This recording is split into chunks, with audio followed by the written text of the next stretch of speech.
BNR golden diamonds తరుగు తక్కువ బంగారం ఎక్కువ. ఇప్పుడు మన వైజాగ్లో.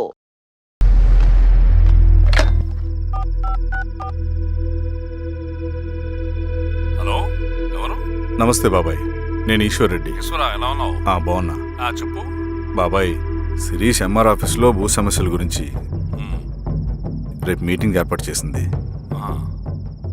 ఈ విషయం మన వాళ్ళంతా ఎలా తీసుకుంటారో అర్థం కావట్లేదు. అందుకనే మీకు ఫోన్ చేశాను. శిరీష్ చెప్పింది చేయండి, అదే మనకి కలిసి వస్తుంది. సరే బాబాయ్, ఉంటాను.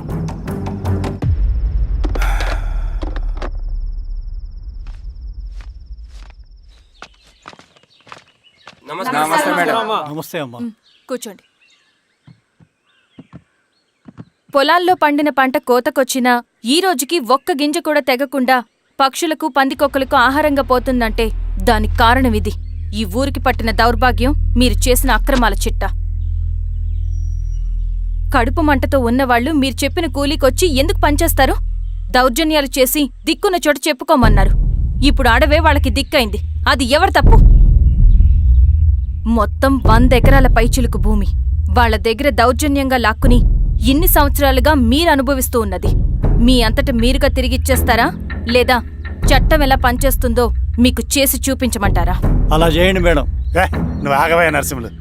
ఏం చేయాలో మా ఎంఆర్ఓ గారికి బాగా తెలుసు. అట్టా కానిండమ్మా. ఇస్తే మీ పొలాలు ఇవ్వండి, మా వివం. మీ పేరేంటి? సామిరెడ్డి. రూల్స్ ప్రకారం వెళ్తే మీ మొత్తం పొలం పోతుంది. కూర్చోండి. సామిరెడ్డి కూర్చో.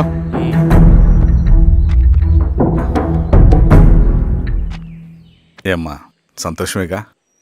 మరీ నువ్వు అనుకున్నంత చెడ్డవాళ్ళేం కదమ్మా మనోళ్ళు.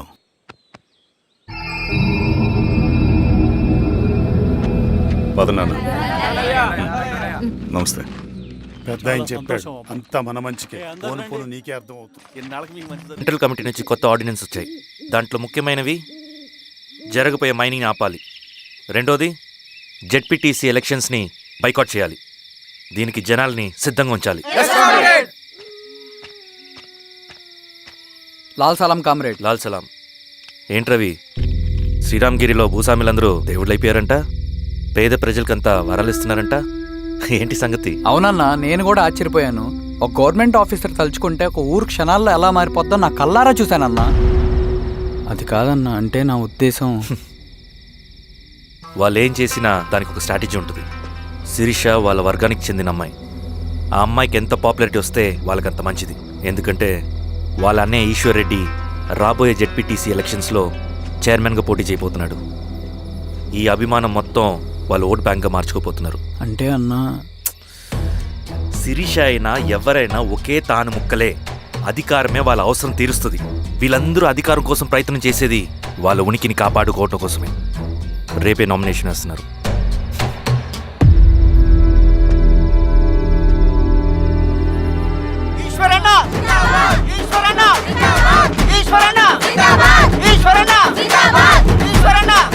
గారు, మీ సపోర్ట్ మాకు కావాలి.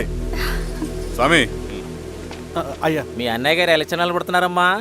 అవును. అయితే మా ఓట్లని మీ అన్నయ్య గారికేనమ్మా. వాళ్ళు ఏం చేసినా దానికి ఒక స్ట్రాటజీ ఉంటుంది. అమ్మాయి గారు, సంజీవ్ రెడ్డి గారు వస్తున్నారంట. మధ్యాహ్నం భోజనానికి అన్నయ్య గారు ఇంటికి వచ్చి ఉన్నారమ్మా. అవునా? సరే సరే అమ్మ. రవి, నువ్వు కూడా నాతో వచ్చే. అది రవి, ఇక్కడ నాకు ఫ్రెండ్స్ అంటూ ఎవరు లేరు. నాకు తెలిసిన వాడివి నువ్వు ఒక్కడివే. I'm feeling alone. అందుకే, అర్థమైందా? సరే.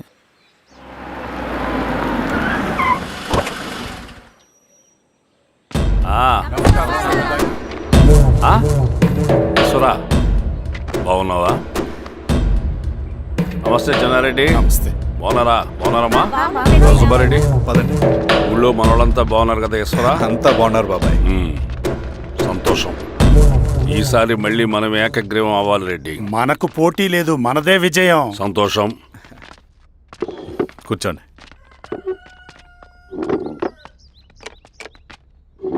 మీరందరూ లోపలికి వెళ్ళి భోంచేయండి. అలాగే అన్న. ఆ రైతు కూలి సమస్యలు ఎంతవరకు వచ్చినాయి? మాట్లాడుతున్నాం బాబాయ్, దాని గురించి మీరేం వరి అవ్వట్లేదు. బాబాయ్, ఆ, నమస్కారం. రండి రండి. ఎంఆర్ఓ శిరీషారెడ్డి గారు. శిరీష రెడ్డా? ఆ, శిరీష అనే పిలవచ్చుగా. అమ్మమ్మ పులికి పంచాలాగా సింహానికి జూలాగా అది మన ఐడెంటిటీ అదంతా ఉండాలి. సరే బాబాయ్, నేను ఫ్రెష్ అయ్యేస్తాను, మీరు కానివ్వండి. ఆ. అయినా ఈ కాలం చదువుకున్న ఆడపిల్లలతో మాట్లాడటం చాలా కష్టం.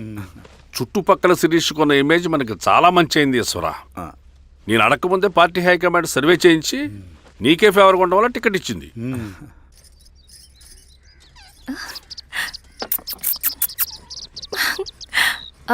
అనేవాళ్ళు ఎక్కడ? బయటికి వెళ్ళారమ్మా. ఓ, బయటికి వెళ్ళారా? రవిని పిలు. అలాగే. మేడం. రవి రా రా రా, కూర్చో. పర్లేదు మేడం. మేడం ఏంటి, శిరీషానే పిలవచ్చుగా. అది కాదండి, ఎవరైనా కూర్చో. చూస్తే. కూర్చోవయ్యా. ఇది ఆఫీస్ కాదు రవి, మా ఇల్లు. వడ్డించు. సరే అమ్మా. రవి, ఆ, అడవిలో నక్సల్స్ ఎక్కడుంటారో తెలుసా నీకు? ఏంటి శిరీష? అడవిలో నక్సల్స్ ఎక్కడుంటారో తెలుసా నీకు? ఎందుకు శిరీష గారు? తెలుసా తెలీదా? నాకెలా తెలుస్తుందండి? చూచాయిగా ఆయన తెలీదా? సరే, ఎక్కడుంటారో నాకు ఐడియా ఉంది.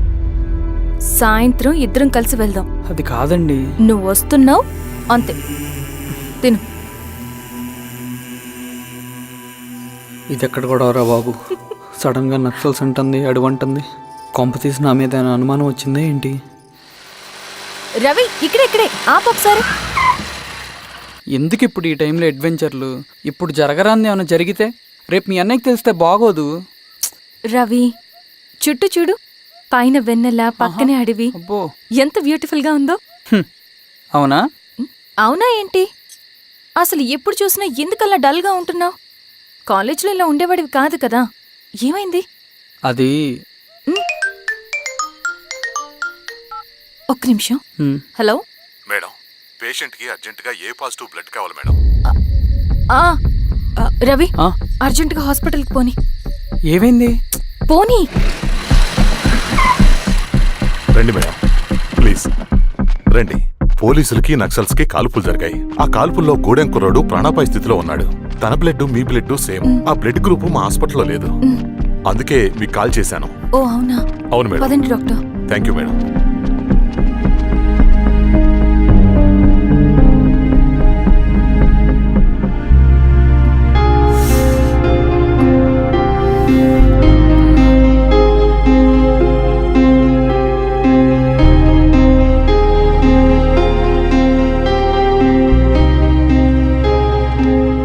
Thank you madam.